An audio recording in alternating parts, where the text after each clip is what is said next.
Today I'm sharing a tutorial on how to do abstract landscapes the Wilde Wonders way. They're less about painting a place and more about capturing a feeling, the movement of the wind, the rhythm of the land, and the magic hidden within. They're built in layers, so they're perfect for creating in the margins. Usually there's 3 layers with an optional 4th.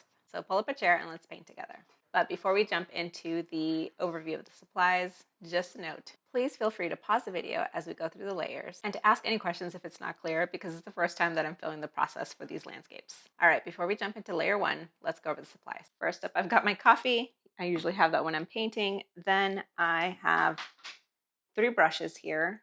They're all from Eden. The first step is the size 8 mop brush. This one we're going to be using for that first layer to get large washes of color.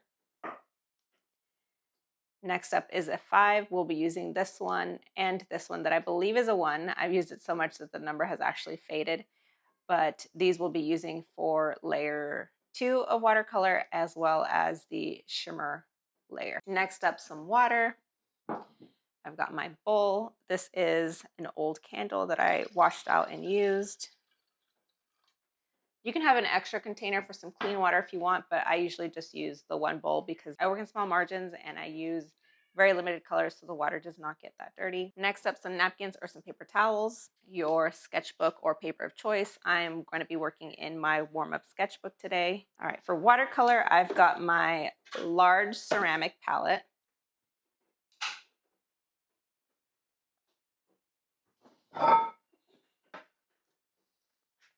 And then you'll just want to activate your colors.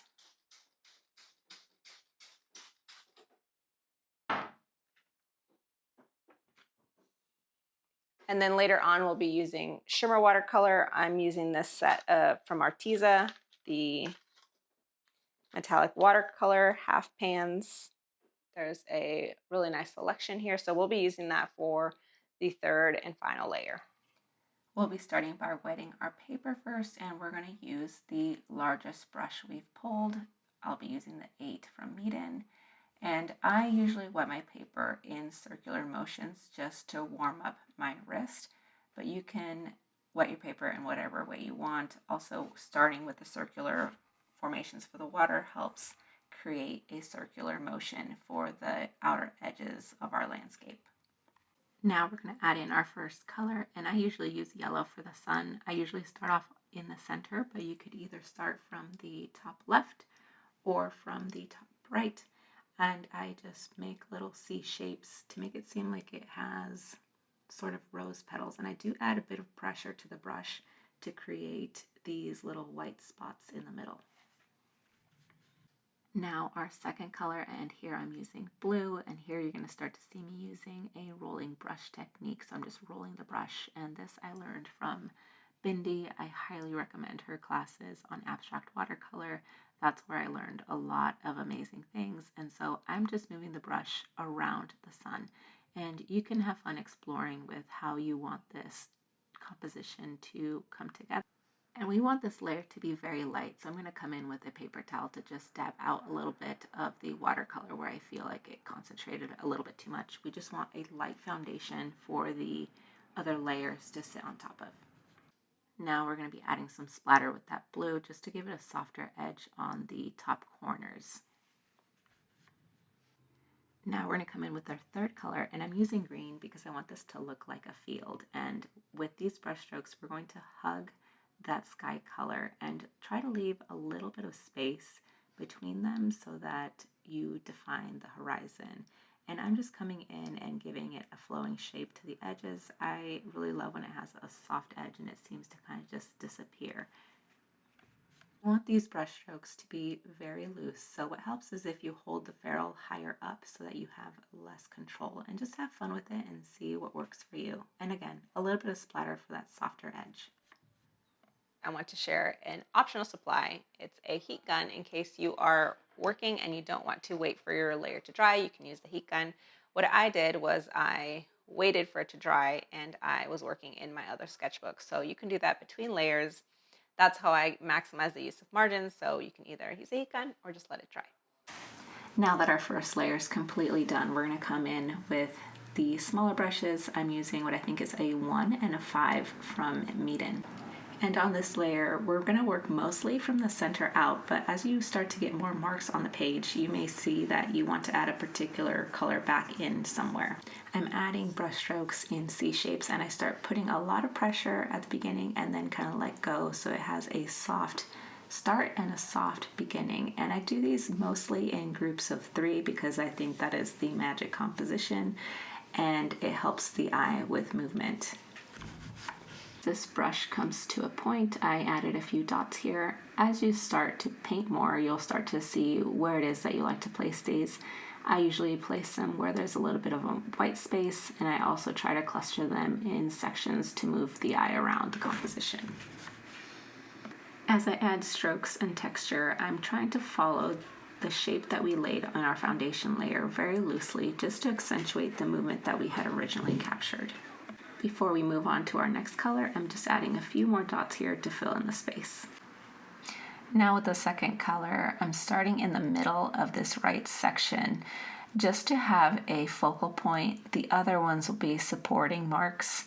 Try to play with the thickness of your brush stroke as well as the length to provide visual interest. As you can see, I'm again continuing with groups of 3, creating movement that kind of comes together at a point.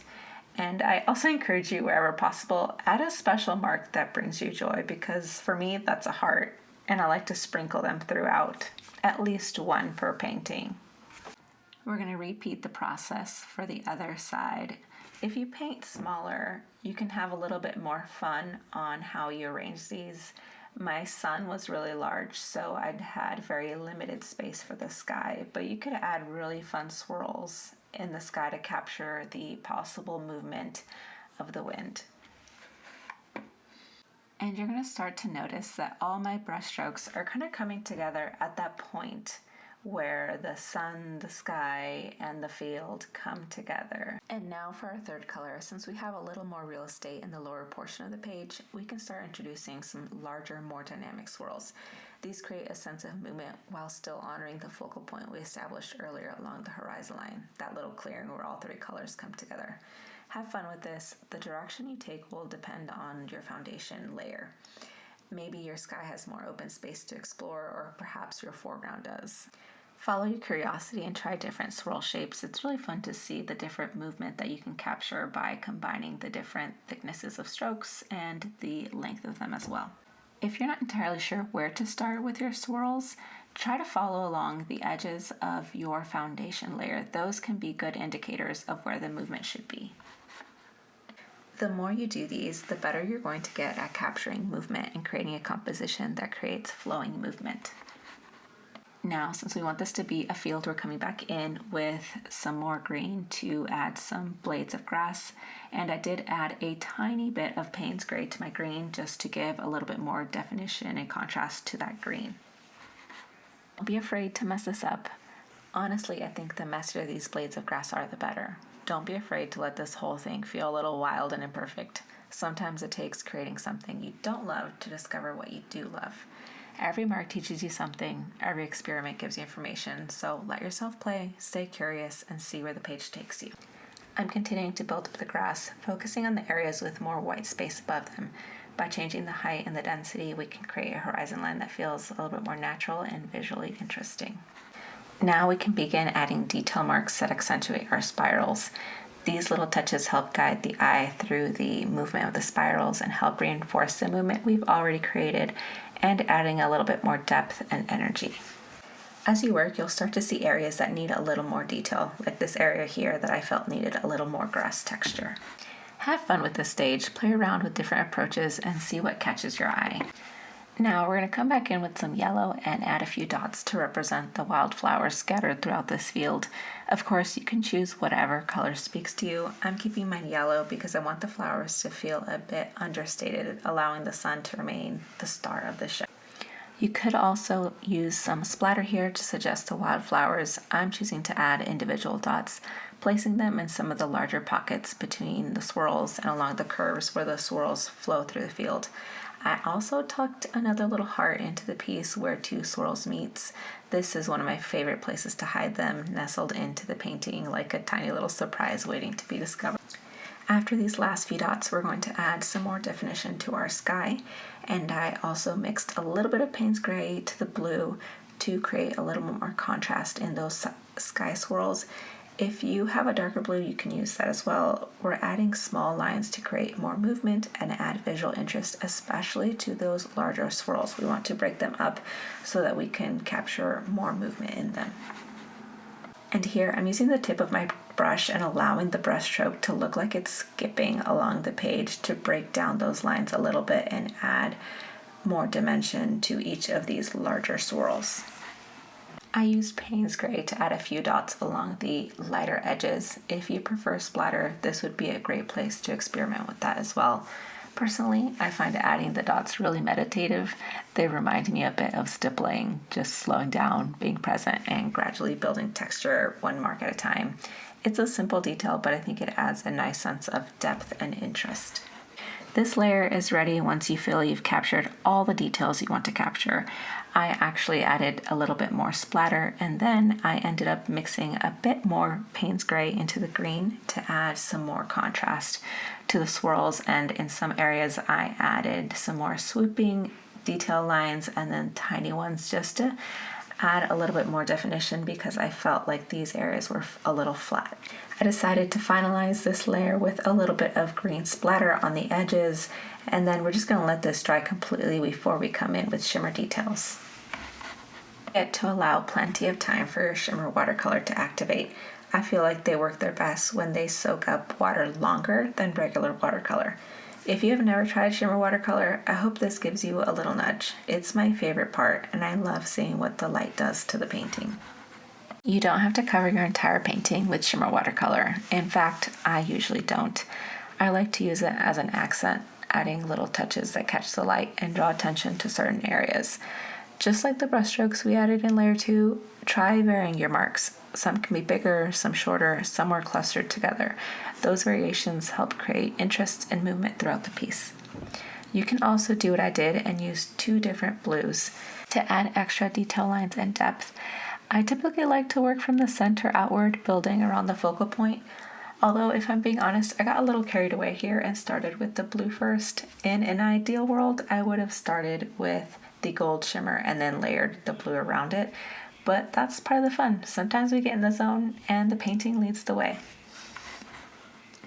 For the gold, I started with my lightest shade and then added strokes in a gold that was closer to bronze. Since the dots were a little tiny, I opted to not add any shimmer directly to them. I used a splatter instead. If you're having a hard time making splatter, add a little bit more water and that should get the flow better. This layer may look like you're not doing much, but once it dries, I promise you it's going to look absolutely magical. To add some gold splatter here, and you're going to see it looks like there's absolutely nothing on the page, but once it's done, you'll be able to see it. Approach the green the same way. I started with the lightest shade, which in this case is almost a neon green, but that color works with various greens because it's very soft and light. And I'm just adding a very thin layer following the curves of the swirls, and I'm also being very loose with it because I'm going to be using that darker green for the little details. I'm going to use them in the areas where I want to add more depth, particularly in the darker patches of the grass. To keep in mind is that speed often helps create looseness. If my brushstrokes feel a little fast, don't feel like you need to match my pace. I've been painting this way for a while now, so a lot of these decisions have become intuitive. I can usually tell where I want a stroke to go or where a detail might add movement without thinking too much about it. If you're newer to this style, it's completely okay to slow down. Take your time, observe the page, and make one mark at a time. The confidence and intuition come through repetition, and every painting helps you build that creative muscle. The goal isn't to paint quickly. The goal is to stay curious and learn what kinds of marks and movements feel right for you. I'm going to wrap this layer up with some splatter, but feel free to explore with a 4th layer using mixed media. I added some info on this in a PDF resource available in the description. I want to take a moment and show you what I created while waiting for the layers to dry. I used the same color palette and did a tiny abstract, and then I added some watercolor to my planner. I usually keep a task list in here and then come back and add watercolor once the day is done. And then a spread in my whimsy journal where I capture one moment a day that is magical and full of joy.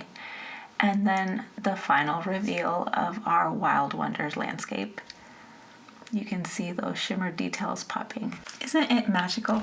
There you have it, one Wilde Wonders abstract landscape. Remember, this isn't about following every step perfectly or recreating what I made. It's about exploration. It's about letting the colors lead, following your curiosity, and allowing yourself to play.